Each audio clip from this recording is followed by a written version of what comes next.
그래도 많이 지금 이제 윤석열 후보 이 편차가 좀 줄어들고 있다 이렇게 판단이 됩니다. 자, 그래서 지금 이제 또 홍영림 조선일보의 여론조사 전문 이 기자의 평가를 보면 지금 자영업자 2030들이 떠나고 있기 때문에 이 윤석열 후보가 이들을 돌리지 않으면 상당히 어려울 것이다. 이러한 좀 부정적 전망을 하고 있는 이런 또 기사도 나오고 있어요. 그래서 이런 내용을 가지고 여러분께 자세히 말씀을 드리겠습니다. 참고적으로 여러분들께서요, 윤석열 후보 50만 윤석열 유튜브 50만 캠페인을 벌이고 있습니다. 1월 중으로요, 구정 전에 50만의 구독자를 모시는 윤석열 유튜버가 될 수 있도록 많이 좀 도와주셔서 구정 민심 소리가 굉장히 중요하잖아요. 그래서 윤석열 유튜브를 통해서 2030 그리고 중도층 민심을 다시 획득할 수 있도록 시청자 여러분들께서 윤석열 유튜브 제 방송 제목 맨 아래 파란색 링크를요 클릭만 해주시면 됩니다. 꼭 좀 부탁드리겠습니다. 자, 그러면 이준석 대표가 뭐라고 입장을 지금 밝히고 있는지 당직 이 대표직 사퇴를 완전히 거부하고 있어요. 그래서 윤석열은 자질에 비해서 매력 발신이 안 돼 있다. 지금보다 잘할 수 있다. 그리고 윤석열과 안철수 후보의 지지율 역전 이거는 아니다. 안철수를 잘 아는 입장에서는 절대 그렇게 되지 않을 것이다. 여전히 비판적 시각을 가지고 있습니다. 그래서 조금 전에요. CBS 라디오 김현정의 뉴스쇼에 나와서 당직 사퇴 절대 안 하겠다. 그리고 당직은 대표가 임명하는 것이다. 이러한 확고한 고집을 또 한번 밝히고 있어요. 자, 그래서 이 앞에서 말씀을 드렸듯이 이미 김종인 위원장은 뜻이 안 맞으면 헤어지는 것이다. 그래서 이 사퇴를 당하느니 내 발로 나가겠다. 이렇게 해서는 윤석열 후보 이기가 어렵다. 이런 악담을 했다고 저는 봅니다. 역시 김종인의 한계가 아닌가 하는 생각이 드는데 참 뭐 지나간 일을 어떻게 할 수 없고요. 이런 사람이 한 달 동안 있으면서 그러니까 윤석열 후보가 열받지 않을 수가 없잖아요. 이준석하고는 소통을 하면서 선대위 전면 해체안을 내놓고 윤석열 후보한테는 아예 입을 딱 싸시고 그래서 후보를 완전히 초토화시키는 이런 이 작업을 한 사람이 바로 김종인이에요. 이거는 쿠데타라고 아니 할 수가 없는 거지 않습니까? 그런데 이번에는 이제 이준석 대표가 끝까지 버티면서 그야말로 선거에 난장판을 치고 있어요. 이거 정말 용서할 수 없는 그러한 일이다라고 제가 판단을 합니다. 자, 그러면 뭐라고 입장문을 밝혔는지 한번 말씀을 드릴게요. 당 대표의 거취는 당 대표가 결정하는 것이다. 의원들이 대표 사퇴와 관련해서 총의를 모으면 어떻게 할 것이냐. 왜냐하면 오늘 오후에요. 이 중진들과의 회의가 말하자면 연석회의가 결정돼 있어요. 이 자리에 이준석 대표가 가게 되는데 가기 전에 기소를 제압한 거예요. 나한테 대표 사퇴하라고 하지 말라. 이렇게 먼저 선제적인 공격을 취한 것이다. 라고 저는 판단이 됩니다. 이 대목에서. 그러면서요. 의원들이 대표 사퇴와 관련해 총의를 모으면 어떻게 하겠느냐. 이 질문과 관련해서는요. 당을 위해서 그렇게 판단하시는 분이 있다면 존중하고 제가 결혼은 채우도록 하겠다. 결혼은 채우도록 하겠다. 이놈의 이준석 대표의 입 정말 감당이 안 돼요. 당무를 해야 하니 결혼을 채우는 것이고 의총이라고 하는 것은 그런 주제 자체가 싫으면 안 가시는 분이 태반이다. 그 안에 가신 분들은 목적을 갖고 소집했으니까 그분들만 얘기하는 것이다. 자, 그럼 오늘 의총에 과연 몇 명이 가는지 안 가는 사람이 많은지 가는 사람이 많은지 그리고 어떤 발언이 주를 이루는지 안 이루는지 그리고 민주주의 기본은 뭡니까? 그게 이제 한계이기도 하지만요. 결국은 다수결 정치예요. 다수결에 따라라. 저는 그 얘기를 하고 싶어요. 그래서 당헌 당규에 명확하게 규정이 되어 있다 하더라도 명확하게 강제적 방법이 없다 하더라도 민심은 천심이라고 하잖아요. 흐르는 지도자는요. 망하게 돼 있어요. 이준석은 민심을 무섭게 알아라. 저는 그렇게 주장을 합니다. 그리고 5일 오후 그러니까 오늘 오후에요. 당내 초선회의 등에서 대표 사퇴가 공식 결의될 가능성도 있다. 이런 질문에 대해서는요. 결의권이 없다. 어떤 내용인지 살펴보고 제 입장을 내겠다. 어떤 경우에도 자진 사퇴는 없느냐? 이 질문에 관해서 저는 지금 전혀 고려한 바가 없다. 비대위 체제로 가져가면 비대위 지명권은 이준석에게 있다. 그 다음에 대표가 밖으로 돌면서 당을 비판하고 다닌다. 이런 지적과 관련해서는요. 제가 안에서 있었던 일을 다 이야기하면 아마 책이 나올 것이다. 제가 선대위 운영에 있어서 당 대표로서 이것은 부적절하다고 생각한다 라고 하는 것은 공적인 영역에서 이야기할 수 있는 것이다. 그러면서요. 제가 밖에서 무슨 미주알 고주알 했느냐. 공적으로 선대위는 이런 방향으로 개편해야 된다. 이 정도는 당연히 제가 할 수 있고 페북에 글을 쓸 수도 있는 것이다. 그것을 하지 말라고 하는 것은 제가 지령을 받아서 해야 하느냐. 자, 이게 말이죠. 이런 얘기하는 것 자체가 이거는요. 공인이 될 자질이 없는 거예요. 이 대목에서 이런 사람을 갖다가 이 박근혜 전 대통령 비대위 최고위원으로 임명한 거 이거 그 임명 과정도 말이죠. 박근혜 대통령한테는 대단히 미안한 얘기지만 이런 사람이 어떻게 비대위에까지 들어오게 됐는지도 이제는 밝혀야 되겠다. 이런 저는 지적을 하고 싶습니다. 원천적으로 이런 사람은요. 정말 이 위기 국면에 이 공인의 자세가 조금이라도 되어 있습니까? 우선 국민들한테 미안하다는 생각을 해야 될 거 아니에요? 정말 김종인보다 더 나쁜 사람인 것 같아요. 예. 김종인한테 배웠다고 하는데 배운 게 이 정도밖에 못 배웠는가? 정말 안타깝고 불쌍하다. 이런 생각이 드네요. 그리고 이준석이 선대위에 있을 때는 패싱하고 없으면 왜 나갔느냐 하며 돌아오라고 하고 당장 돌아오지 않으면 퇴진운동을 하겠다고 한다. 어느 장단에 춤을 춰야 할지 모르겠다. 본인이 이렇게 행태를 보인 것이죠. 이게 민심의 흐름인 거예요. 이러한 이거를 갖다가 어느 장단에 맞추는 게 아니라 민심이 이렇게 악화되고 있는 거를 무서운 역사적 명령으로 받아들여라. 저는 그렇게 얘기하고 싶어요. 그리고 윤핵관이 지금도 있느냐 이런 질문과 관련해서는요. 윤핵관은 특정 인물로 대변되는 지점도 있었지만 이제 밀실에서 의사결정을 하는 구조에 대한 모든 걸 통칭하는 이제 윤핵관의 개념을 넓히는 거예요. 그래서 지금 윤핵관이 다 그만뒀잖아요. 그러면 윤핵관이 그만둔 게 이준석이 비판에 맞으면 대상을 없애버린 거 아닙니까? 그러니까 이제 이준석 머리에서 나오는 게 고작 이거예요. 아, 윤핵관은 그 사람이 얘기하는 게 아니라 밀실 구조 자체가 윤핵관이야. 야, 이거에 말이죠. 이 머리를 좋은 데로 써야지 이렇게 나쁜 데로 쓰면요. 결국 그 화살이 다 자기한테 돌아온다. 예, 이런 지적을 하고 싶고. 그리고 선거를 앞두고 지지율 올릴 고민보다는 이준석 대체위가 돼서 열심히 활동하시는 것 같다. 그 정도 진정과 연구 능력으로 지지율 올릴 방법을 고민하셨으면 애초에 이 사태가 나오지 않을 것이다. 대선에서 지면 당대표는 책임진다. 저는 대선에 있어 제가 이길 수 있는 방안을 고민하기 위해 여러 제언을 하는 것이다. 대선에 지면 당대표가 뭘로 책임질 거예요? 선거 뒤집어 엎어서 다시 하게 할 겁니까? 이 입만 살아가지고 말이죠. 그 다음에 단일화 문제에 관해서는 단일화에서 이긴 사람이 누가 있느냐? 단일화를 통해서 끝까지 손잡고 간 경우는 없다. 속단하지 않겠지만 단일화한다고 이기는 것 아니고 단일화 이전의 최고의 선거 전략은 후보의 매력이다. 선거에서 결국 당선되는 사람은 그 시기에 국민들이 보기에 될 만한 사람이기 때문에 되는 것이다. 후보가 가장 뛰어난 매력으로 국민들에게 내가 적임자라는 것을 어필하는 과정이 중요하다. 절대 후보의 자질과 후보의 능력치, 후보의 매력을 뛰어넘는 선거운동은 없다. 그러니까 벌써부터 이제 질 것을 대비해갖고 이거는 후보 너 자질이 부족한 것 때문에 진 거야. 나하고는 아무 관계없어. 이렇게 비판의 화살을 날릴 수 있는 이 명분을 축적해가는 이 얍삽한 꼼수가 바로 이런 데에서 보이는 거예요. 그러면서 저는 지금 윤석열 후보가 가진 자질에 비해 매력이 발산이 안 되고 있다고 생각한다. 이게 얼르고 뺨치는 거예요. 후보를 여러 번 만나본 입장에서 후보는 지금보다 잘할 수 있다. 예, 그리고 안 후보에게 윤 후보가 지지율 역전, 즉 이른바 데드크로스가 될 수 있다고 보느냐. 저는 안 후보도 잘 아는 입장에서 그렇게 되지는 않을 거라고 본다. 제가 말이죠. 이 정도 논평을 하는 선에서 참 끝내겠습니다. 예. 이준석 대단한 사람이다 라고 저는 보고 싶네요. 정말 역시 머리가 말이죠. 이 정상적으로 상직 수준에서 머리가 뭐라고 그러죠? 이 작동이 돼야 되는데 완전히 이 우적 개념에서 지금 대표라고 하는 사람이 당 후보를 보고 있고 대표라고 하는 사람이 자기가 끌어안아야 할 의원들을 적으로 보고 있어요. 지금. 아, 이게 도대체가 이게 이해가 됩니까? 예.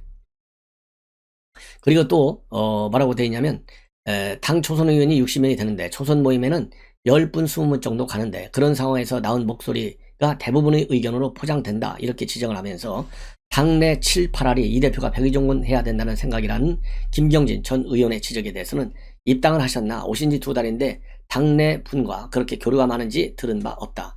숫자 대결할 게 아니고 정치 담론을 우습게 형성한다. 내 주변에 문재인 좋아하는 사람이 없다. 그런 식으로 선거 기획하면 문제가 된다.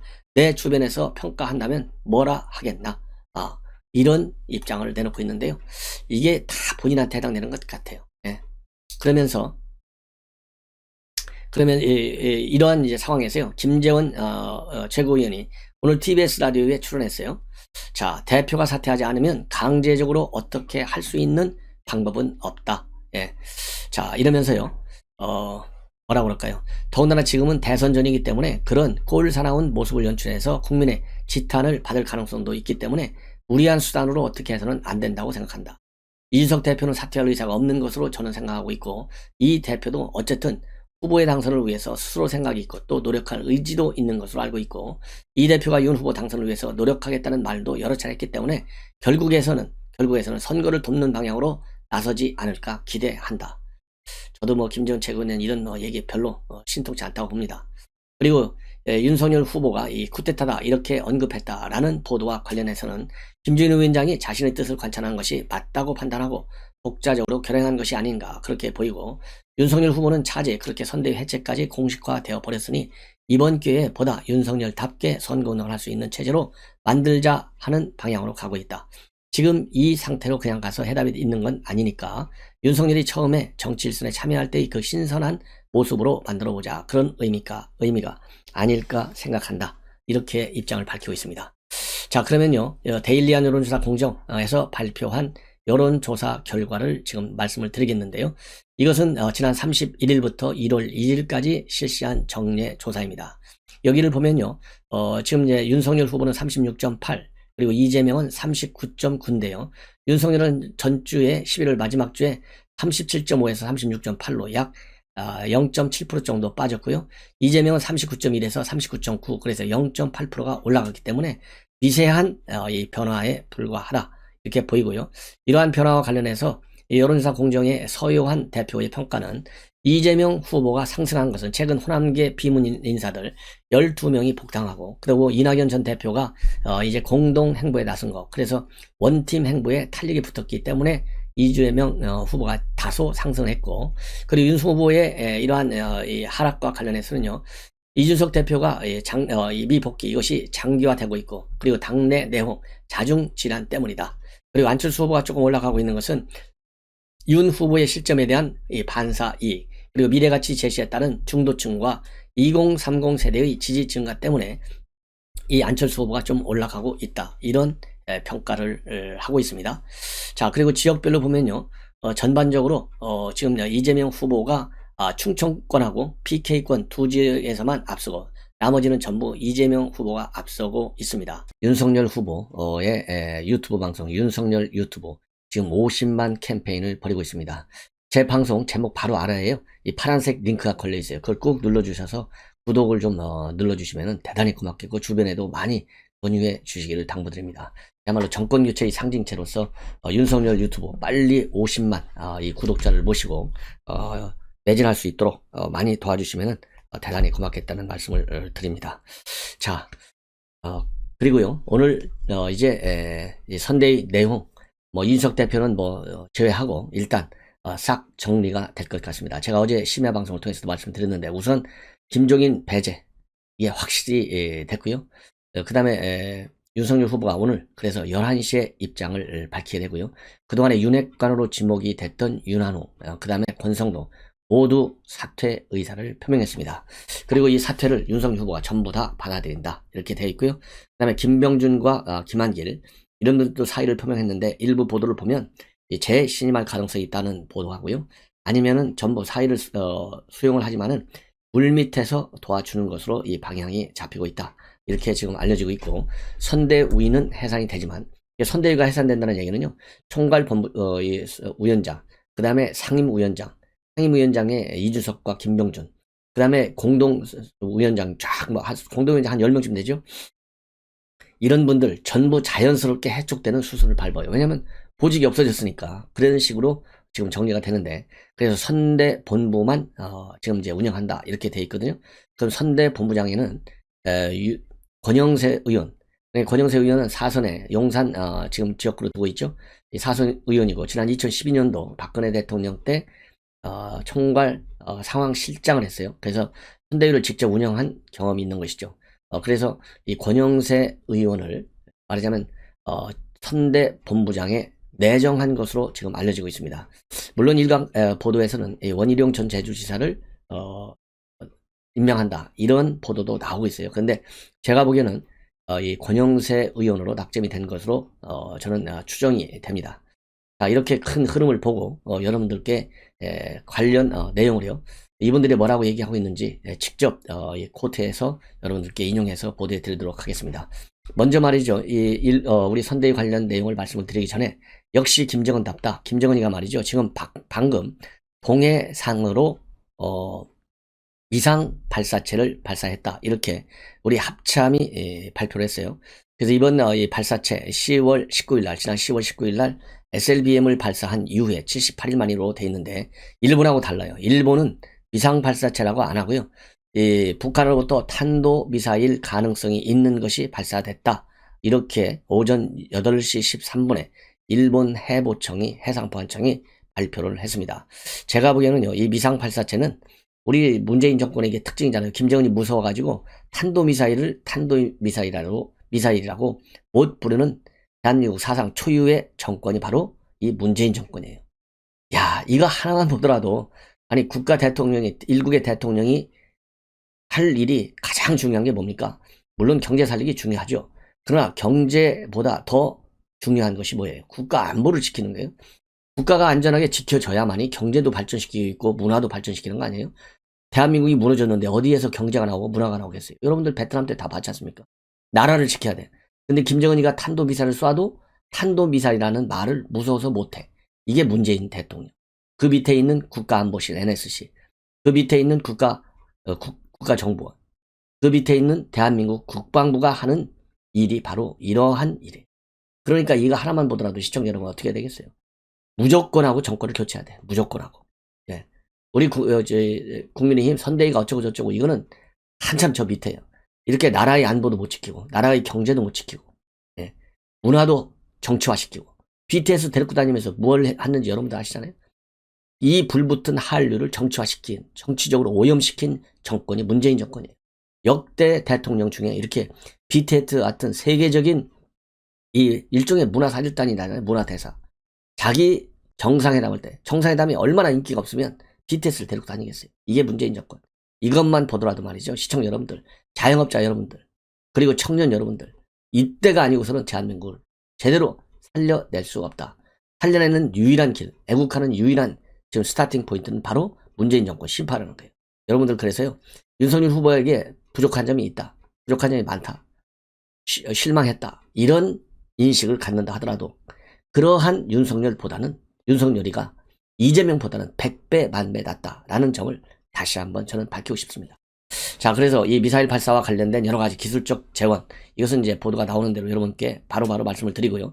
이 탄도미사일이기 때문에 일단은 이게 뭐 단거리인지 중거리인지 모르겠습니다만은 이걸 정식으로 문제 제기해서 유엔에서 안보리에서 결의안이 나오고 안 나오고를 따라서 유엔 안보리가 이 문제는 분명하게 다뤄야 되겠다. 그런데 외교적 노력을 해야 되겠는데요. 문재인 정권 어림도 없죠. 절대 안 합니다. 자, 그러면 이제 김종인 얘기부터 할게요. 김종인 위원장이 연합뉴스하고 맨 먼저 오늘 아침 일찌감치 전화통화를 했어요. 그래서 입장을 밝혔습니다. 한마디로 내가 자진 사퇴하겠다. 물러나겠다라는 뜻을 밝혔어요. 선대위 개편을 대통령 당선을 위해 하자는 것인데 쿠데타니 상황이니 이딴 소리를 하고 뜻이 안 맞으면 헤어지는 것이다. 이렇게 사퇴 의사를 분명히 밝혔습니다. 내가 선대위에 억지로 끌려간 사람인데 미련을 가질 필요가 없다. 자, 나이가 몇 살이고 정치가 몇 수인데 아니 끌려갔다 이런 인식을 가진 것 자체가 이 김종인이라는 위원장이 얼마나 이게 이 꼼수를 가지고 끌려갔느냐. 지금 와서는 말이죠. 끌려갔다는 거예요. 끌려갔다. 야, 이런 분을 우리가 참 존경하고 역량을 높이 평가해서 모셔왔으니 이 선대위가 어디로 가겠어요? 하늘로 가죠. 예. 그러면서 말이죠. 윤석열 후보와의 소통 문제에 관해서는 어제 나하고는 아무 연락이 없었다. 이런 입장을 밝혔어요. 근데 참고적으로 제가 어제 심야 뉴스를 통해서 말씀을 드렸지만은 어제 밤 늦은 시간에 선대위 개편 방향을 임태희 총괄상황본부장을 통해서 김종인 위원장한테 전달을 했어요. 이게 보도가 쫙 나왔는데 이 보도를 또 부인하고 있어요. 그런 이야기를 듣지 못했다. 그만두면 내가 그만두는 것이지 해초이고 뭐고 그런 게 어디가 있냐. 이런 입장을 밝혔는데요. 자, 어제 모든 전 언론이 임태희 총괄상황본부장을 통해서 전달했다라고 돼 있고 제가 여러 가지 이 보도를 보면 이거는 사실로 보입니다. 이 얘기는 왜 그런 부인했겠느냐? 체면이 많이 안 쓰잖아요. 그러니까 후보의 체면은 신경 안 쓰고 본인 체면만 세워요. 본인만 살면 돼. 이런 인식. 참 이런 분이 과거에 참 더 이상 얘기 안 하겠습니다. 예. 그래서 어제 아무 연락 안 했다. 윤석열 후보가 열받는데 연락하겠어요? 그렇지 않습니까? 그러니까 연락은 안 했지만은 최종적으로 안을 그야말로 김종인 위원장을 배려해서 임태희 본부장을 통해서 예양을 갖춘 상태로 통보했다. 이것이 저의 생각입니다. 자, 이렇게 해서요. 이제 김종인 위원장은 결국 떠나기로 결심을 했고, 윤석열 후보도 이제 어젯밤에 쭉 제가 심야방송 이 전반적인 흐름을 말씀을 드린 대로 구태타다 이런 인식을 가졌고 엄청 화가 났다. 예. 거기서 화 안 나면 그게 정상적인 또 뭐라 그럴까요? 이게 아니죠. 예. 그렇게 얘기했는데 화났다 소리 한마디 못하고 이게 되겠습니까? 예. 자, 그리고 특히 열받게 한 것이요. 본인하고 지난 1월 2일 날 이 개편 논의를 하다가 일체 단 한마디도 윤 후보한테는 말을 안 하고 이준석 대표한테만 말을 하고 이거를 언론에 깐 거. 이거 굉장히 사람을, 그러니까 후보에 대한 이 존중성 전혀 없는 거예요. 예, 전혀 없는 거. 그리고 나를 따르라 이런 식으로 밀어붙이는 거. 너는 연기만 해라. 이런 것들이 굉장히 윤석열 후보 측을 자극한 것으로 그렇게 지금 알려지고 있습니다. 자, 그리고요, 이 김종인 위원장, 뭐라 그럴까요? 추가적으로 이제 몇 가지 말씀을 드리면, 후보 판단이 그러면 어쩔 수 없다. 또 조선일보하고도 통화했어요. 그래서 내가 그만두기로 했다는 것을 다시 한번 확인을 하고, 후보 판단이 그런 것이라면 어쩔 수 없고 나는 선거를 이기려고 선대위 전면 쇄신을 하자고 했던 것이다. 이런 얘기를 또 했습니다. 자, 그래서요, 이제 김종인 위원장은 이렇게 해서 정리가 되는 것 같습니다. 자, 그러면은 이제 아까 말씀드린 대로 이 선대 본부 이거는 어떻게 가닥이 잡힐 것이냐, 현재 나오고 있는 모든 내용을 제가 정리를 해보니까 말이죠. 일단 초순림형 후보가 중심이 되는 초순림형 선대위원회가 아니고 선대본부를 꾸린다 이렇게 지금 되어 있어요. 그래서 선대본부장에 권영세 의원이 내정이 됐다 이렇게 결론이 나고, 그래서 한 4개 정도, 지금 6개 본부로 되어 있는데요, 4, 5개 정도의 본부 체제로 움직여서 윤석열 후보가 직접 지휘한다. 그래서 전략본부, 그 다음에 홍보본부, 조직본부, 그 다음에 정책본부, 이렇게 한 4개 정도의 이 본부장 체제를 둔다. 이렇게 지금 되어 있습니다. 자, 그래서 이렇게 이러한 이 슬림형으로 말하자면 선대위가 구성이 되는 겁니다. 4-5개 정도로.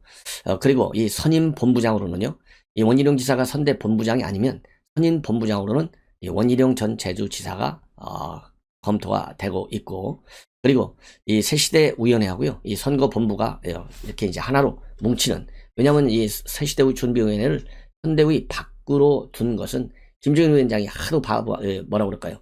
반발하니까 그렇게 둔 거지 않습니까? 자, 그래서 이거는 이번에는 이제 합치는 것으로, 참고적으로 새시대 준비위원회는요 7개 본부가 있다고 합니다. 그래서 이거를 선대본부에서 상당히 다 흡수한다 이런 식으로 되어 있어요. 그리고 모두에 말씀드린 대로 김한길, 김병준 위원장은 복귀할 가능성도 있고 복귀하지 않으면 물 밑에서 돕는다. 이런 지금 보도가 나오고 있습니다. 자, 그리고요, 이제 김종인 위원장이 어젯밤에는 말이죠, 누구하고 식사를 했냐면, 어젯밤에는 최측근인 김근식 정세본서실장, 금태섭 전략기획실장, 그 다음에 정태근 정무대응실장, 이 3명하고 어제 저녁을 함께 하면서 말이죠, 대한민국이 국군이 없다 이렇게 한탄한 것으로 동아일보에 보도가 되고 있네요. 자, 국군이 없다, 이 얘기는 뭐 무슨 얘기겠어요? 이런 불길한 얘기를 한다는 것 자체가, 국군이 없다는 것은 자기 뜻대로 안 된다는 거 아니에요. 한마디로 본인이 정치 상황을 제대로 읽었어야죠. 그리고 이준석이를 데리고 왔어야죠. 이준석이하고 맨날 100번 통화한 내용이 뭐겠어요? 어떻게 하면 이거 선대위 내 뜻대로 뭐라 할 수 있을까? 더 극단적인 판단도 할 수 있겠지만은 제가 거기까지는 말씀을 안 드리겠습니다. 여러분들의 상상에 맡기고, 이 국군이 없다는 얘기는 내 뜻대로 안 되는 것밖에 없어요. 왜냐하면 김정일 위원장의 이 이해관계는 오로지 국군과 관련된 이해관계가 아니고 본인의 운명과 관련된 이해관계로 지금 굉장히 뭐라 그럴까요? 사심화 되어 있는데 문제가 있다라고 저는 판단을 하기 때문입니다. 그러면서 말이죠, 이제 뭐 여기저기 지금 언론하고 통화를 많이 해요. 이럴 때는요, 저 같으면 통화 안 합니다. 연합뉴스하고 통화했으면 끝나지. 지금 그러고 나오는 걸 보면 윤석열 후보가 11시에 기자회견을 통해서 공식 입장을 밝히는데 그 이후에 입장을 밝힌다 이렇게 돼 있거든요. 자, 하여튼 뭐 두고 보는 걸로 하고요. 자, 그러면서 동아일보하고 지금 오전에 통화를 하면서 뭐라고 돼 있느냐, 윤 후보와 이 대표 양쪽 모두가 문제가 있다. 이 대표는 선거 승리를 위해 뛰어야 하고 윤 후보는 5천만 국민을 다스릴 대통령이 되겠다면 이 대표 한 명 정도는 수행해야 하는 것 아니냐. 자, 이 대목에서 한마디 할게요. 5천만 다스릴 수 있는 대통령을 만들겠다는, 말하자면 이 생각을 가진 총괄위원장이다. 그러면 이 대표 한 명 정도는 가볍게 참여를 시켜야죠. 저는 그렇게 반박을 좀 하고 싶어요. 저도 뭐 여간에서 이렇게 논평하고 싶지 않은데, 이 김종인 위원장, 제가 그랬잖아요. 작년 처음서부터 수차례 말씀드렸잖아요. 이분은 얘기하는 거 다르고 속 다르다. 조심해서 해석해야 된다고 내가 수백 번 말씀드렸잖아요. 자, 이렇게 하는 가운데 이 권성동, 윤한홍 전부 사의를 표명했고요. 제가 지금 방송을 준비하는 사이에 이준석 대표가 당 대표 사퇴를 거부했습니다. 자, CBS 라디오에 나와서 얘기했는데, 그러니까 이준석 대표는요, 패널 정치가 딱 이 사람한테는 맞는 얘기예요. 아니, 이 판에 얼마나 뻔뻔스러워요. 지금 방송에 나와서 본인 의견을 얘기할 때입니까? 이거 불난 집에 부채질을 하는 것보다도 더 나쁜 것이죠. 집에서 말이죠, 조용히 어떻게 하면 이 국면을 해결할 것인가 해야 되는데, 여기저기 방송에 정말 이런 사람이 대표, 대단히 죄송하지만 당원 여러분들도 다시 한번 반성합시다. 이런 사람을 대표로 뽑았다는 거 정말 문제가 많다. 예. 김현중 뉴스에 나와가지고 당직은 당 대표가 지명하는 것이다. 자진 사퇴할 생각이 없다. 이렇게 얘기했는데요. 지금 이게 그런 게 문제니까. 그래서 이 지도부를 무력화시키는 방안까지 나온다고 하는데, 이게 무슨 얘기냐면요. 당 대표를 지금 딸려낼 방법이 당원 단계에 없어요. 유일하게 있는 게 당원 20%로 소환하는 거예요. 당원 20% 소환하는 건데, 20% 소환하려면 뭘 해야 되느냐? 당무감사위원회를 구성해야 되는데, 당무감사위원회가 지금 없어요. 이러니까 이 일종의 이제 루폴이잖아요. 이 허점이에요. 이 허점을 교묘하게 이용을 해서 지금 이준석 자진 사퇴할 생각이 없다. 제가 그래서 일각에서 저한테 전화하고 이런 분들이 이준석 대표 도대체 하루 종일 방송 여기저기 다니면서 출연이 얼마나 많는지 그거 좀 공개하라. 예, 이 얘기를 지금 하고 있는 거예요. 얼마나 열받으면. 예, 그 정도로 지금 우리 민심이 이준석 대표 패널 정치하는 것에 대해서 불만이 하늘과 같이 쌓이고 있어요. 자, 그러면은 이제 권성동 의원, 이 사무총장, 윤핵관의 또 이 윤한홍 의원, 이 두 분 말씀을 드리고, 또 진중권 교수, 또 이 품평하면 진중권 교수 빼놓을 수 없잖아요. 이 세 분의 말씀을 드리도록 하겠습니다. 자, 권성동 의원 한마디로 백의 종군하겠다. 사퇴를 표명했어요. 앞으로 태어날 윤 후보를 위해 백의 종군하겠다. 1년의 상황으로 실망한 국민 여러분께 정말 죄송하다. 일각에서 저를 소위 윤핵관이라며 공개했을 때도 드릴 말씀이 많았지만 하지 않았고, 내부 갈등은 패배의 지름길이고 제 사태로 모든 불만과 분열이 사라지기를 바란다. 정권 교체보다 자리를 유지하는 것이 중요한 분은 더 이상 우리 당에 없을 것이라 기대한다. 이게 이제 김종인과 이준석 대표를 겨냥한 발언이라고 봅니다.